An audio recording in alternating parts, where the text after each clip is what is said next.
Imagine standing outside the home where your family should have been safe, and instead, being warned not to take another step. Not because of a fire, not because of a robbery, but because someone inside may have already crossed a line they could never return from. The sun was bright, calm, normal. But the man who rushed toward me had terror in his eyes that said turn around or lose everything. And in that moment, I had no idea that the person I had distrusted for years was innocent, and the one I'd loved the most was the one I should have feared. Before we continue, make sure to subscribe to the channel. Tell us in the comments where you're watching from. Now, let's get back to the story. My name is Lewis Harrison, 71 years old, and 2 weeks ago I drove to see my daughter. Unannounced, thinking I'd bring a little joy to the home where my family lived. I was barely 2 steps from knocking on the door when someone burst out from the house next door. An older black man, built strong, voice shaking but firm. "Stop! Don't go in there!" His hand shot out, gripping my arm like steel. He was breathing hard, sweat on his forehead, like a man running from something he couldn't outrun. "I already called 911, he said. "Just wait for them. You don't want to see what's inside." My pulse spiked so fast I felt my knees weaken. My wife, Evelyn, was inside. So was my daughter, Maya. I tried to push past him, but his hand tightened, a soldier's grip, sure and unshakable. "You go in there now, sir. You won't ever forget what you see." His warning carved fear straight into my bones. But then came the sirens. Loud, close, getting louder. Police cruisers flew up the street as if the whole neighborhood was on fire. Doors slammed. Officers ran toward my daughter's porch with guns drawn low and voices sharp like knives. "Atlanta PD, open up!" No answer, just silence, the kind heavy enough to smother a man. I shouted that my wife and daughter were inside, but the officers ordered me to stay back. They gave one more command. Then the battering began. 3 hits. Crack, crack, boom. The front door burst inward like the house itself had screamed, and I ran in after them, because no order on earth could keep a husband from his wife. The moment I crossed the threshold, a metallic scent clung to the air. Warm, wet, familiar. Blood, furniture overturned. A picture frame shattered. Glass glittered across the hardwood like ice. And then I saw her. My wife, my Evelyn. She lay twisted at the bottom of the staircase, gray hair drenched in red, eyes wide open, staring at nothing. For a second, I forgot how to breathe, forgot how to exist. I dropped to my knees, my throat locked. My mind refused to process it. This couldn't be real. Not my Evelyn, the woman who still made me laugh like a boy, who baked pies when she was worried, who never raised her voice unless she was reading scripture out loud. But blood doesn't lie. Neither did the cold tile pressed against her body. An officer knelt beside her, checking for life. "She has a pulse," she yelled. "It's weak, but she's breathing. Medics, now!" Relief hit me like a punch, a painful, overwhelming flood. I reached for her hand, but was held back. I needed to know who did this. My mind leapt to the only person it ever distrusted, Jason, my son-in-law, rich, polished, always smirking like people were beneath him. A man I'd never trusted, because something in me swore he didn't deserve my daughter. I looked up the stairs, and there was Maya, curled in a ball at the top landing. Tears, mascara, shaking like the world had ended. Her voice cracked like glass. "Dad, he did it! Jason pushed her!" My heart exploded with rage, and then I saw him. Jason stood near the top rail, shirt torn, scratches down his face, phone still in hand. Silent, frozen. The moment he made eye contact with me, He looked like a man drowning in something unseen. Police swarmed, guns raised, orders barked. Jason didn't fight, didn't run. As they handcuffed him, he finally managed words, desperate, stumbling.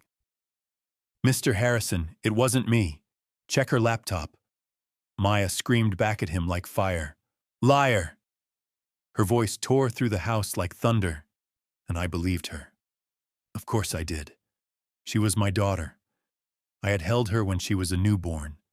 I taught her to ride a bike, carried her on my shoulders at the zoo, cheered when she got married. So when she sobbed like a broken child, I believed.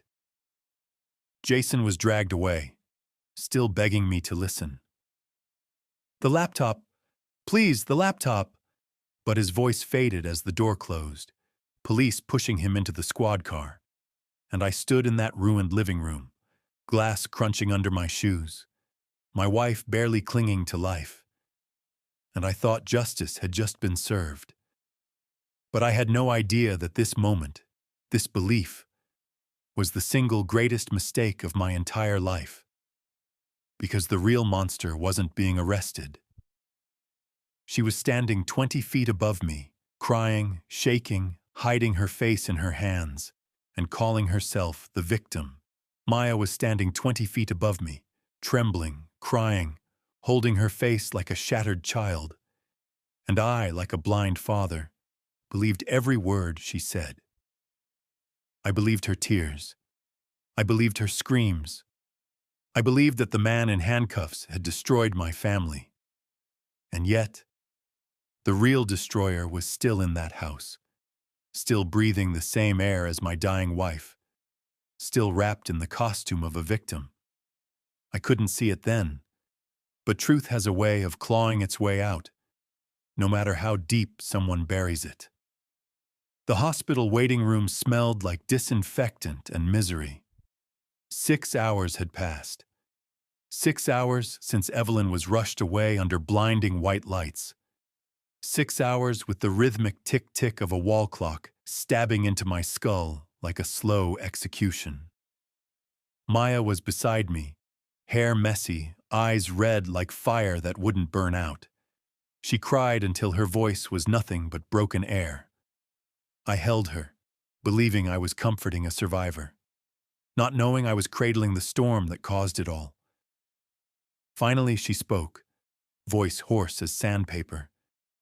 "Dad, I'm ashamed. I hid something. From you. From Mom." Her fingers twisted the tissue in her hands like a confession knot tightening. And then she said it. "Jason, he has a gambling addiction." The words hit the room like a thrown knife.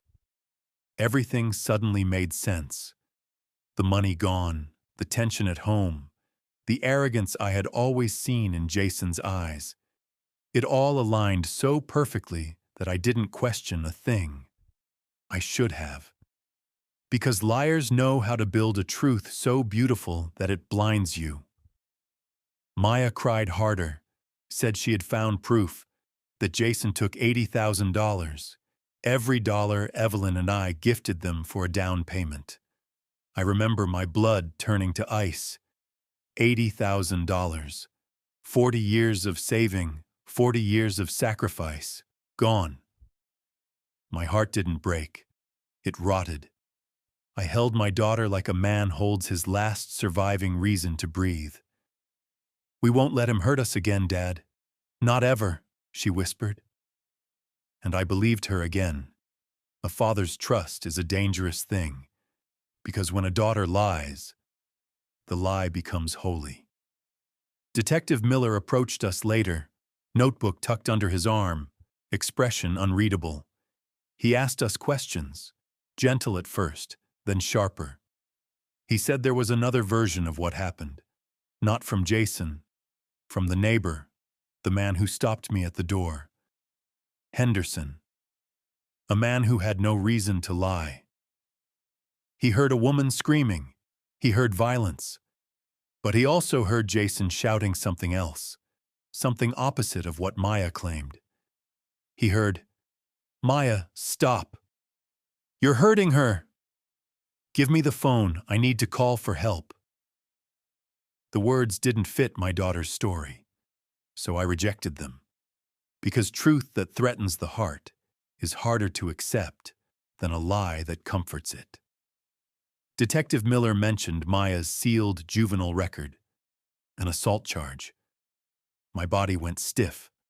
Maya cried harder, shook, sobbed until her grief filled the room like fog. I put myself between her and the detective like a shield.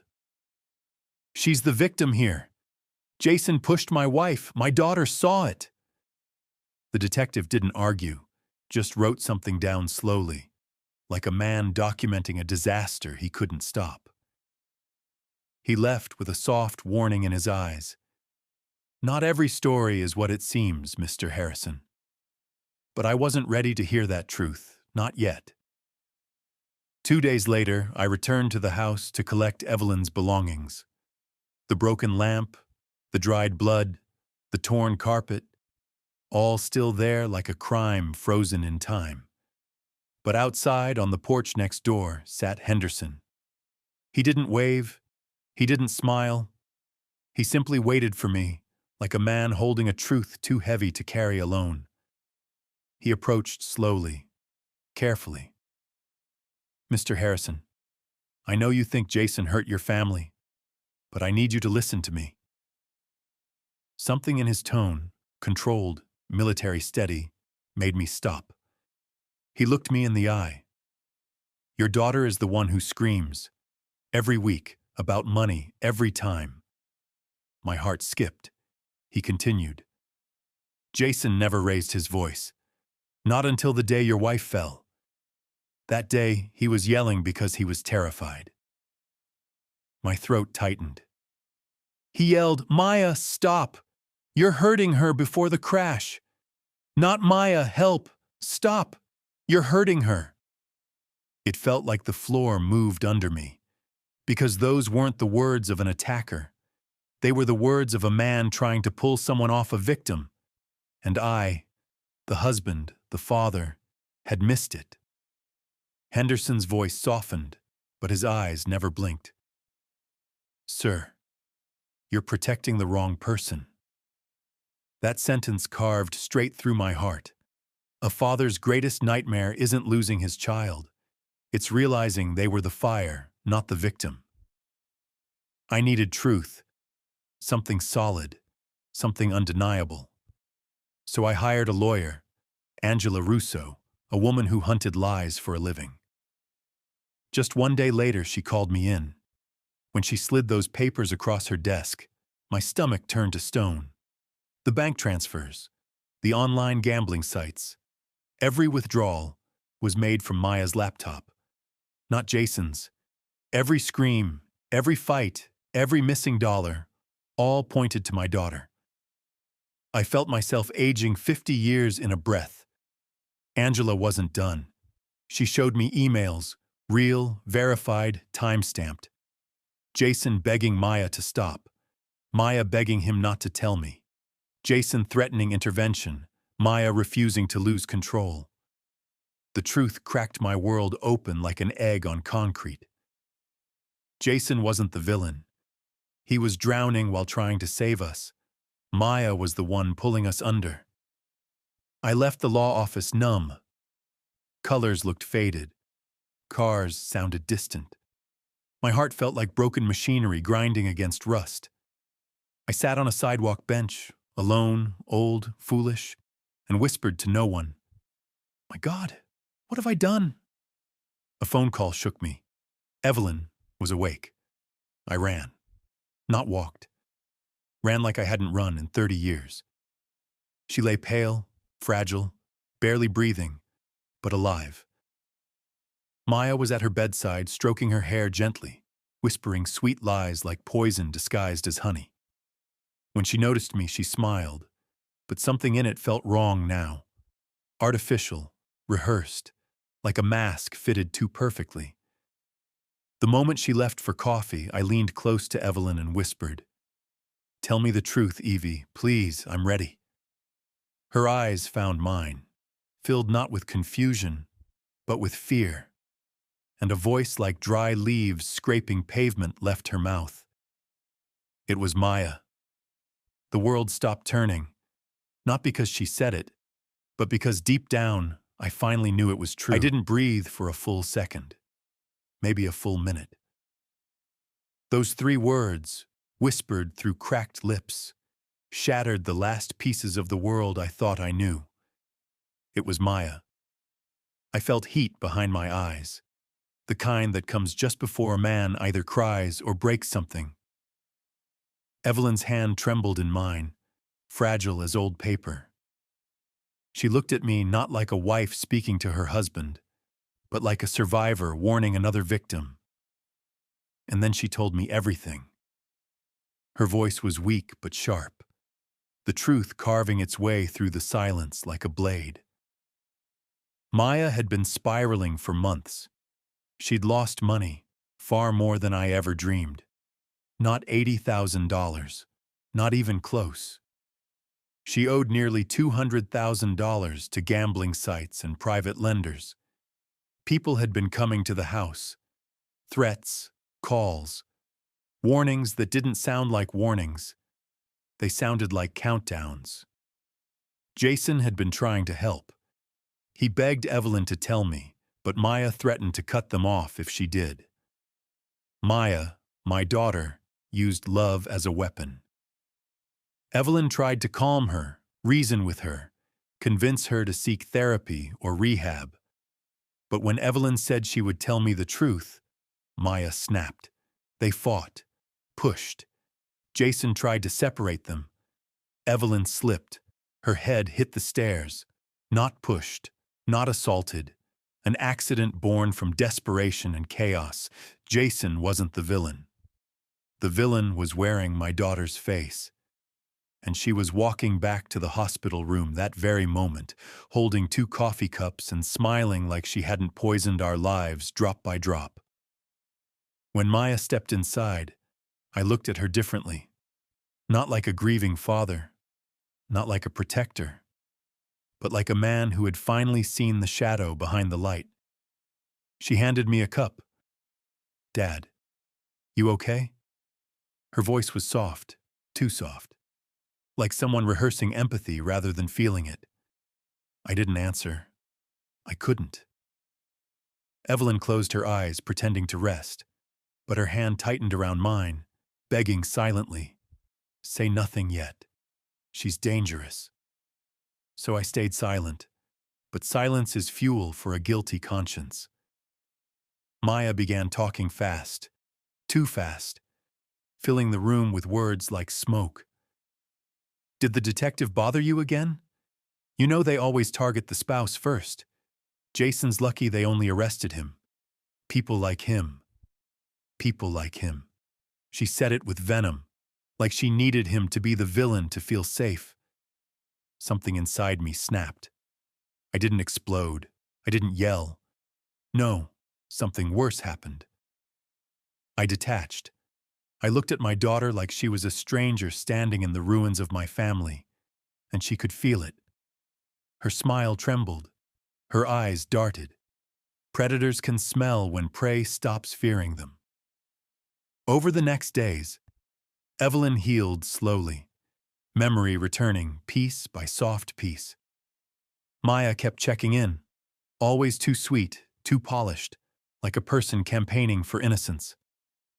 One night, when she stepped out for food, Evelyn whispered, "She didn't mean to hurt me, but she meant to hide it." And that was the true betrayal. Accidents can be forgiven.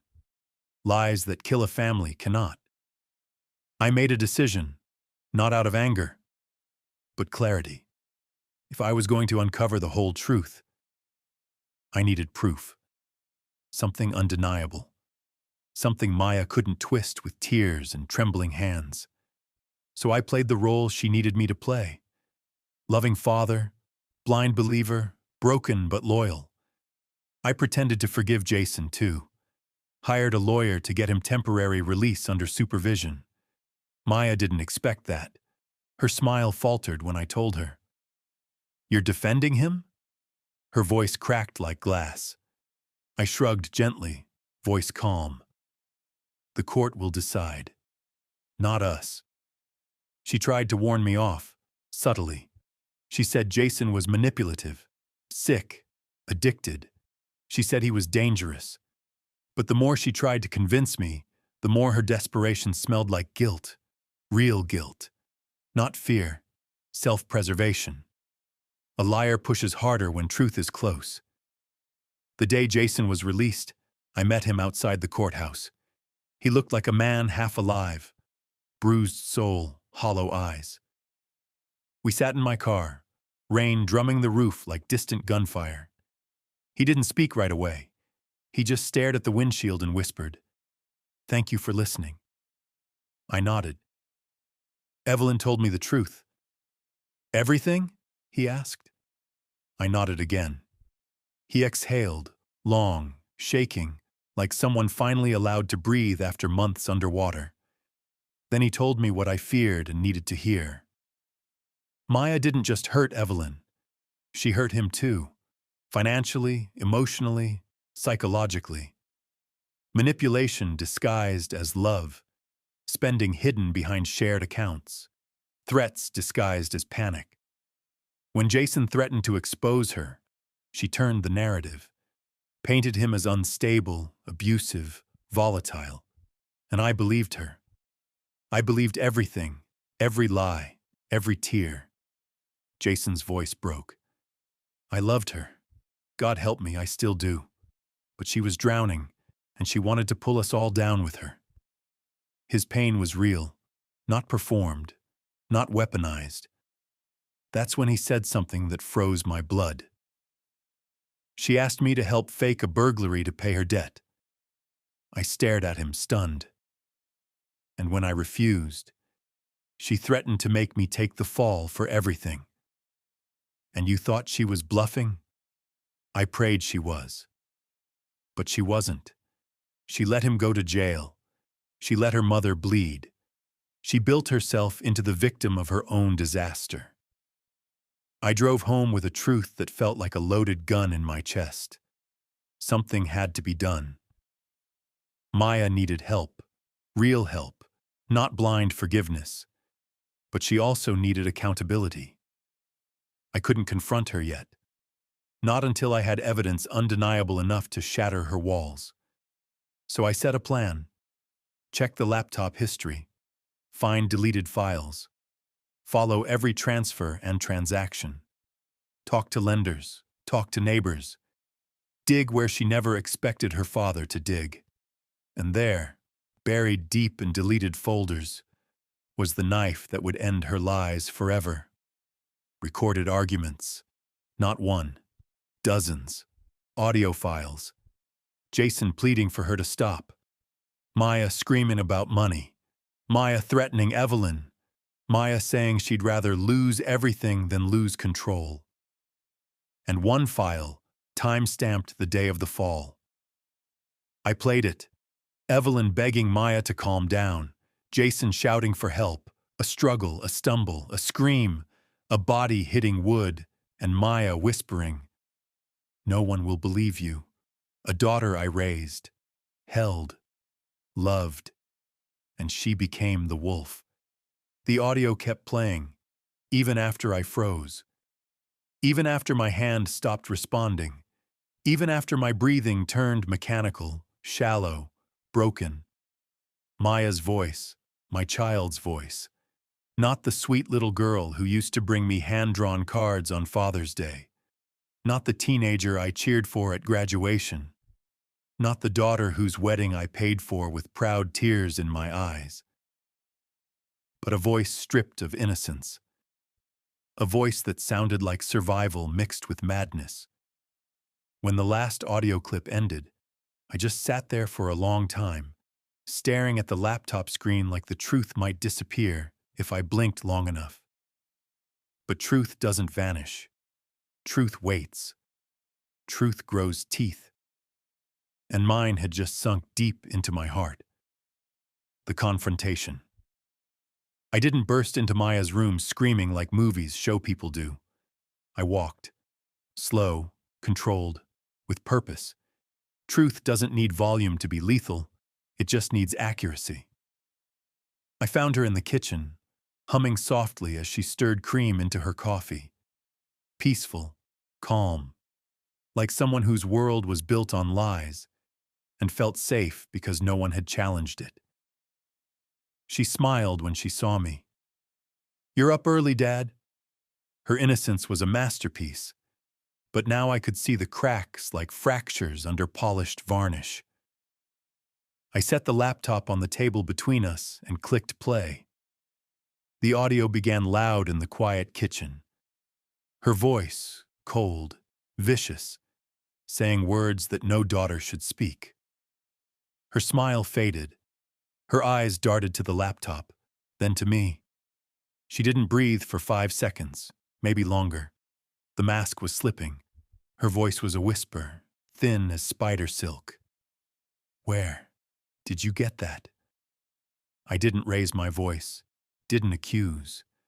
I simply asked, "How long have you been gambling?" She didn't deny it. Liars usually do, but not when they know the evidence is already a bullet aimed at them. Her shoulders fell like a house collapsing inward. And then she changed. Her eyes hardened, not with regret, but calculation. "Dad, you don't understand what it feels like to lose control, to chase something bigger than life, to need it." Her voice trembled, not with guilt, but rage at being exposed. I felt my heart tear a little more. "Why didn't you tell me? We could have helped you."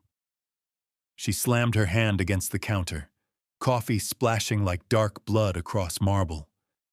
"Helped me? You mean controlled me, judged me, told me how to live?" Her bitterness was raw, like a wound that never healed. "Mom tried to take everything back. She was going to tell you. Then Jason threatened rehab. I had no choice. No choice. No, she had choices. She just didn't choose honesty. She chose chaos." I stepped closer, voice steady as stone. "Maya, your mother almost died." Her eyes flickered, not with horror, but annoyance. Annoyance. That was the moment I fully accepted the truth. My daughter didn't regret what she'd done. She regretted that she got caught. She ran fingers through her hair, pacing like a trapped animal. Then she whispered something I'll never forget. "We can fix this. You and me. Mom doesn't have to remember everything. Jason can take the fall. No one will believe him anyway." She said it so casually, like planning dinner. My child, my blood, cold as a winter grave. "You want me to lie to protect you?" I asked, the words tasting like poison. She stepped closer, touched my arm, like a daughter seeking comfort. But her eyes were razor sharp, calculating. "I want you to protect family." Family. The word felt diseased in her mouth. Evelyn appeared behind us, weak, pale, holding onto the wall for balance. Maya didn't notice she was listening. My wife's voice was fragile but piercing. "Family doesn't ask you to bury the truth." Maya spun around, shock, anger, fear blurring together. "Mom, you're awake? I didn't." But her sentence never solidified. Evelyn was shaking, yet her eyes, God, they were steady. "I heard everything, and it's time you answer for it." Maya tried one last move, the final card in her deck. She dropped to her knees, grabbed Evelyn's hands, sobbing like the world was ending. "Mom, please. I was desperate. I didn't mean to hurt you. I lost myself. Those tears might have fooled me once, but not Evelyn, not anymore." She gently pulled her hands away. "We still love you, but love cannot erase consequences." Maya froze. Her face went still, expression flat, eyes empty. The mask fell away completely. No guilt, No remorse, only fury. She stood up slowly, like a storm gathering shape. If you tell anyone, I swear I'll... I stepped between them, not as a father protecting a daughter, but as a husband protecting his wife. Maya's threat died on her lips, because she saw something new in my eyes. Resolve made of iron, no hesitation, no disbelief, just truth. You're turning yourself in. Her expression cracked, disbelief, betrayal, hatred blooming like wildfire. You'd really choose her over me? And my answer was the most painful truth I ever spoke. I'm choosing what's right over what you want. She stared at me, silently, for a moment that felt like a century. Then she ran, out the door, into the street. Like guilt itself, trying to escape the world. Maya sprinted into the street like a hunted animal, hair wild, eyes frantic. The morning light hit her face, and for the first time, I didn't see my child. I saw someone capable of destroying everything she touched, even the ones who loved her most. I chased after her. 71 years old, and still I ran like my legs belonged to a younger man. Because a father doesn't stop when his family's future hangs on a razor-thin edge. Maya, stop! Cars honked. A siren wailed somewhere in the distance. She didn't turn, didn't look back. But guilt has weight, and eventually, it drags. Halfway down the block, her steps faltered. She slowed. Her shoulders trembled. She knew the truth had cornered her, and there was no escape left. Jason appeared behind me, having arrived earlier to speak with Evelyn. When he saw Maya collapse to her knees on the sidewalk, he froze, torn between love and betrayal. I approached slowly, the way you approach a wounded animal that could still bite.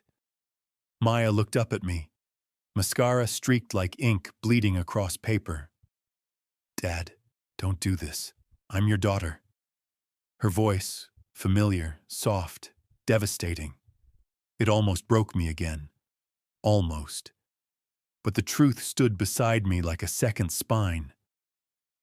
I love you, Maya, and that's why you need to face what you've done.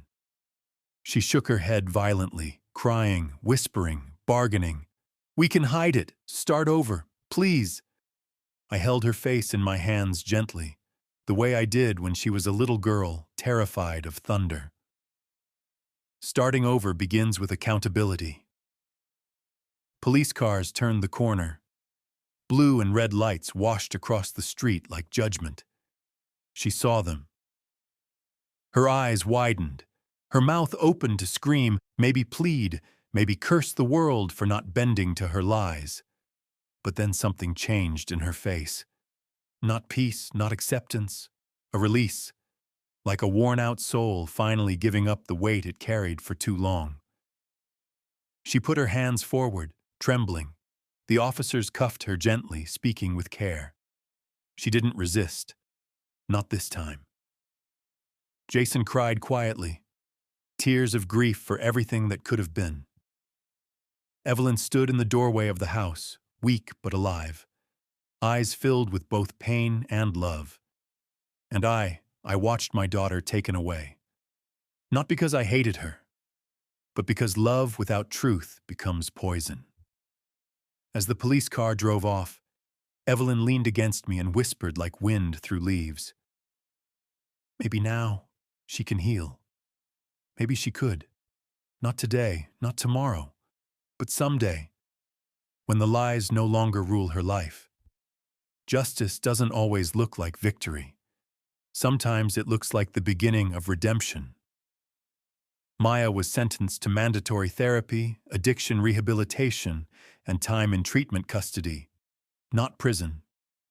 Her crime was born from illness, desperation, and denial. Jason was cleared of charges. He still visits us, not as a son-in-law, but as a friend healing from his own scars. Evelyn recovered slowly. Our home is quieter now, softer, wiser, And some nights, when I hear the echo of footsteps upstairs, I pray that someday Maya walks through that door again. Not as a victim, not as a liar, but as the daughter we lost and hope to find again. Truth is a blade. It cuts, but it also frees. Family isn't about standing with someone when they're right. It's about pulling them back when they're lost. Love means protecting, but love also means not hiding the damage. If this story moved you, shocked you, or made you think differently about family, hit like, comment, and subscribe, because your support helps powerful stories find more hearts like yours. And tell us in the comments, if life pushed you to choose between love and truth, which would you choose? Share your own stories. Your story could be the next one we tell.